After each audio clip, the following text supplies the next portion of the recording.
దేవునికి స్తోత్రం. ప్రియమైన సహోదర సహోదరులకు శుభాభివందనములు. ఈరోజు దేని వాగ్దానము మత్తయి సువార్త 22:14 కాగా పిలువబడిన వారు అనేకులు, ఏర్పరచబడిన వారు కొందరే అని చెప్పాను.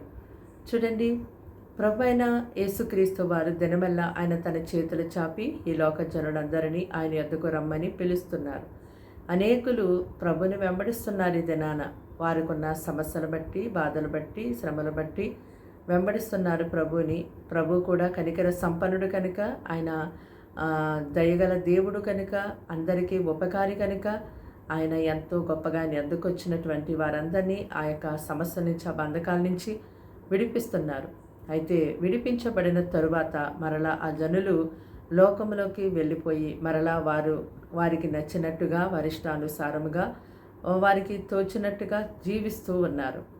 అయితే కొందరు మాత్రము మగ్దలేని మరియలాగా, అంటే మగ్దలేని మరియ 7 దెయ్యముల చేత ఆమె పీడించబడుతున్నప్పుడు ప్రభు యొద్దకు వచ్చినప్పుడు ప్రభు ఆమెను ఎంతో గొప్పగా వాటి నుంచి విడిపించారు.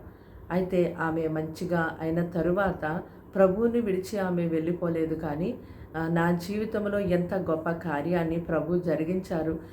మరి ఒక పిచ్చిదానిలాగా ఎందుకో పనికిరాని వ్యక్తిగా అయిపోయినటువంటి నన్ను ప్రభు ఎంతో ప్రేమించి ఈ దినాన ఎంత మంచిగా నన్ను తీర్చిదిద్దారు. కాబట్టి నేను ప్రభువుని నా జీవితంలో ఇంకా వదులుకోవడానికి వీల్లేదని ఆమె ప్రభువుని అంగీకరించి ప్రభువుని వెంబడించింది. ఎంతగానో ప్రభు యొక్క సాక్షిగా ఈ దినాన దేవుని పరిశుద్ధ లేఖనాల్లో నిలిచి ఉంది. అలాగా కొందరు మరి దేవుని కార్యాలను పొందుకొని దేవునియందు నిలిచి ఉన్నవారు ఎందరో ఉన్నారు. వారిని బట్టి దేవుని నామం ఎంతో ఘనపరచబడతా ఉంది. వారు దేవుడు చేసినటువంటి మేలుకు ప్రతిగా కృతజ్ఞత భావంతో దేవుని సాక్షులుగా జీవిస్తూ ఉన్నారు. అయితే మరి దేవుడు అనేక మందిని ఆయన అందుకు పిలిచి వారందరినీ ఆయన కృపలో, ఆయన రాజ్యంలోకి చేర్చుకోవాలనే దేవుని యొక్క ఉద్దేశము చిత్తమై ఉన్నది కనుక మరి ఒకరు కూడా విడవబడకుండా అందరూ ఆయన రాజ్యంలో ప్రవేశించాలనే ఆయన యొక్క ఉద్దేశమై ఉన్నది కనుక మరి ఆయన యొక్క ఏర్పాటులో మనం ఉండేవారిగా ఉండాలి. పిలువబడినటువంటి గుంపులోనే కాదు, అంతటితోనే ఆగిపోవడం కాదు, కానీ ఏర్పరచబడినటువంటి గుంపులో మనం ఉన్నప్పుడు దేవుడు మనల్ని ఎట్టి రీతిగా ఈ యొక్క లోకములో ఆశీర్వదించాలో, అలాగే పరలోక ఆశీర్వాదాలు ఎలాగ మనం పొందుకోవాలో దేవుడు తప్పకుండా మనకి సహాయం చేస్తారు. కాబట్టి ఏర్పరచబడినటువంటి వంశముగా, యాజక సమూహముగా, ఆయన సొత్తైన ప్రజగా, వెలుగు సంబంధులుగా మీరు ఉన్నట్టయితే మీరెంతో ధన్యులు. ప్రార్థన.